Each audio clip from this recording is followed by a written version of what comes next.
अस्सलामु अलैकुम वरहमतुल्लाहि वबरकातुहू। अल्लाह तबारक व तआला से दुआ है कि आप तमाम हज़रात खैरियत से होंगे। अल्लाह तबारक व तआला हम सबको इहदिना सिरातल मुस्तकीम पर चलने की तौफ़ीक़ अता फ़रमाए, हम सब का ख़ात्मा ईमान पर फ़रमाए। बिस्मिल्लाहिर्रहमानिर्रहीम। अल्लाह के नाम से शुरू जो निहायत ही मेहरबान और बड़ा रहम करने वाला है। दोस्तों, अगर आप हमारे यूट्यूब चैनल अजीज़ी ऑफिशियल 786 पर नए हैं तो हमारे चैनल को सब्सक्राइब करें और बेल आइकन को क्लिक करें ताकि हमारे चैनल के ज़रिए से इस्लामी दीनी मालूमात आप तक बहुत जल्द पहुंच सके। और दोस्तों, ये बात अगर आपको पसंद आए तो इसको लाइक करें और इस बात में आपकी क्या राय है इसको हमें कमेंट्स बॉक्स में इत्तला फरमाएं। और दोस्तों, ज़्यादा से ज़्यादा इस बात को आगे शेयर करें ताकि मेरे ज़रिए से आपको और आपके ज़रिए से दूसरों को फ़ायदा पहुँच सके। तो आइए दोस्तों, आज हम अपने सीरियल नंबर 3 के पार्ट नंबर 4 को मुलाहिज़ा फरमाने वाले हैं। और इसमें जो हमें सीखना है वो सोने और चांदी के बर्तनों के ताल्लुक़ से सीखना है।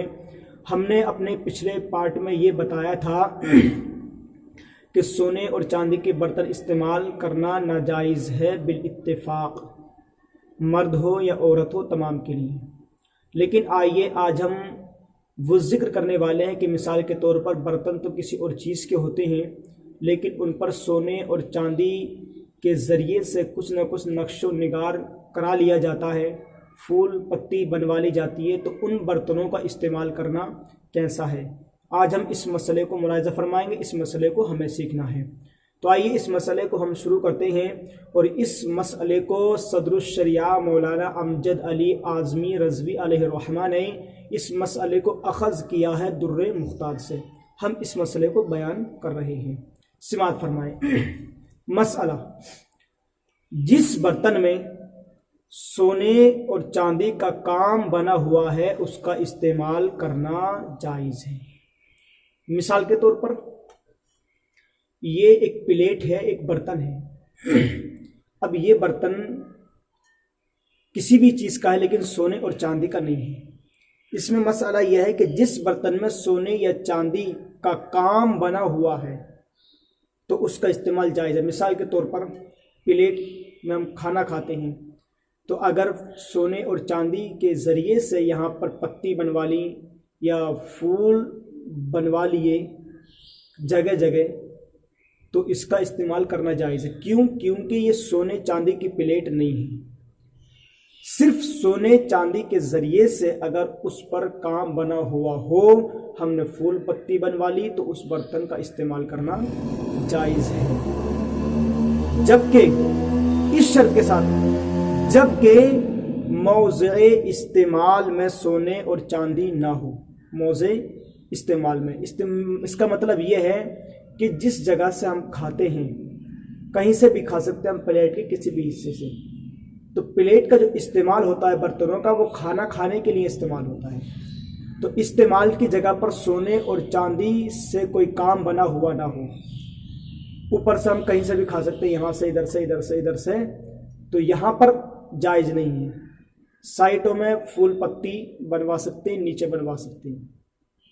मिसाल के तौर पर कोई कटोरा है या गिलास है, उसमें सोने या चांदी का काम हो तो पानी पीने में उस जगह मुंह ना लगे जहां सोना या चांदी है। मिसाल के तौर पर ये गिलास है तो गिलास का इस्तेमाल ये है कि हम उससे पानी पिए। सोने या चांदी का काम यहाँ पर बना हुआ है, यहाँ पर फूल पत्ती बनी हुई है, बीच में नीचे, ये जायज़ है। लेकिन इसका मौज़ू इस्तेमाल ये है कि जिस जगह से हमें पानी पीना है, किसी भी साइड से पानी पी सकते हैं, तो जिस जगह से जिस हिस्से से पानी पी सकते हैं वहाँ पर सोने और चांदी का काम जायज़ नहीं है। वहाँ पर सोना और चांदी ना हो। मौज़ू इस्तेमाल जहाँ से हम गिलास पकड़ते हैं, जहाँ से हम गिलास पकड़ते हैं वहाँ पर ना हो। तो हम गिलास यहाँ से पकड़ सकते हैं, यहाँ से पकड़ सकते हैं। और अगर हमने करा भी रखा है तो जहाँ पर है वहाँ पर हम हाथ ना लगाएं। लेकिन मेन चीज़ इसका मौज़ू इस्तेमाल ये है पानी पीने का और पकड़ने का ज़्यादातर बीच का हिस्सा होता है। उसके अलावा कहीं पर भी सोने चांदी का काम करा सकते हैं। तो इस एतबार से जबकि इस्तेमाल की जगह पर सोना चांदी लगा हुआ ना हो, उन बर्तनों का इस्तेमाल करना जायज़ है। और बाज़ उलमा का कौल ये है कि वहाँ हाथ भी ना लगे, वहाँ पर ہاتھ بھی نہ لگے۔ جہاں پر سونے اور چاندی کا کام کرایا ہم نے تو وہاں پر ہاتھ بھی نہ لگے، یعنی جس جگہ سے جو چیز استعمال ہوتی ہے وہاں پر سونا اور چاندی لگا ہوا نہ ہو، سوائے زیورات کے، کیونکہ زیورات پورے سونے اور چاندی کے ہوتے ہیں، صرف وہی پہننا جائز ہے۔ اس کے علاوہ کسی بھی برتن میں سونے چاندی کا اگر کام بنایا ہوا ہے تو جس جگہ پر منہ اور ہاتھ لگنے کی جگہ ہو وہاں پر لگا ہوا نہ ہو۔ اگر ہم وہاں سے پئیں گے جہاں پر سونا چاندی لگا ہوا ہے تو پھر وہ ہمارے لیے ناجائز ہو جائے گا۔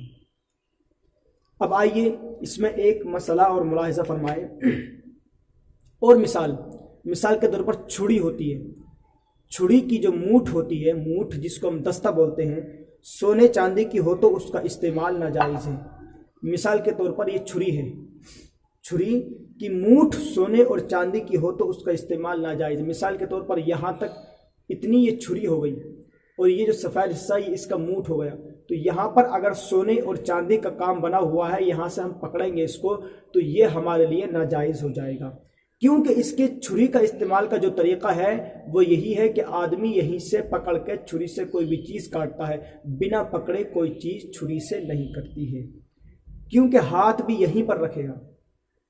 لہٰذا جس جگہ سے چھری استعمال ہوتی ہے موضوع استعمال میں چاندی یا سونے اگر کام ہو تو اس کا استعمال ناجائز ہے۔ قلم ہے، قلم کی نب اگر سونے اور چاندی کی ہے، نب جس سے لکھتے ہیں سونے اور چاندی کی ہو تو اس سے لکھنا ناجائز ہے، کیونکہ اس کے استعمال کی جگہ یہی ہے، ہم زیادہ تر یہاں پر پکڑتے ہیں، استعمال اس کا قلم کا کیا ہوتا، لکھنا ہوتا، تو نب اگر اس کے سونے اور چاندی کی ہے تو اس کا استعمال کرنا ناجائز ہے، لیکن اگر قلم کے بالائی حصے میں ہو تو ناجائز نہیں۔ سونا اور چاندی کا کام قلم کے بالائی یعنی اوپر کے حصے میں ہو، اگر اوپر کا حصہ یہ ہے قلم بالائی، تو یہاں پر اگر کوئی سونے چاندی کوئی کام ہوا ہے تو اس قلم کو ہم استعمال کر سکتے ہیں۔ اس کے بعد اس میں ایک مسئلہ اور ملاحظہ فرمائے کہ ٹوٹے ہوئے برتن کو سونے اور چاندی کے تار سے جوڑنا جائز ہے۔ مثال کے طور پر ہمارا برتن ٹوٹا ہوا برتن ٹوٹ گیا، چٹک گیا، تو ٹوٹے ہوئے برتن کو چاندی یا سونے کے تار سے جوڑنا جائز ہے اور اس کا استعمال بھی جائز ہے، جبکہ اس جگہ سے استعمال نہ کریں۔ مثال کے طور پر اتنا حصہ ٹوٹ گیا، سونے اور چاندی سے ہم نے تار سے اس کو جوڑ لیا، لیکن پھر یہاں سے استعمال کرنا ہمارے لیے جائز نہیں ہوگا۔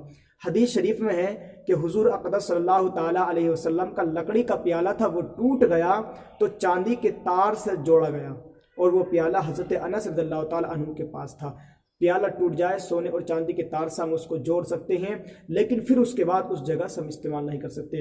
اس میں 3 مسئلے بیان کیے ہیں، ان تمام تینوں مسئلوں کا مقصد یہ ہے اگر سونے اور چاندی کا کام کسی بھی برتن پر کسی بھی چیز پر ہو اس کا استعمال کرنا جائز ہے، جبکہ وہ موضع استعمال میں نہ ہو، یعنی جس جگہ پر ہمارا منہ لگتا ہے یا ہمارا ہاتھ لگتا ہے اس جگہ پر سونا اور چاندی نہ ہو۔ دوستو اگر یہ بات آپ کو پسند آئی تو اس کو آگے زیادہ سے زیادہ شیئر کریں۔ السلام علیکم ورحمۃ اللہ وبرکاتہ۔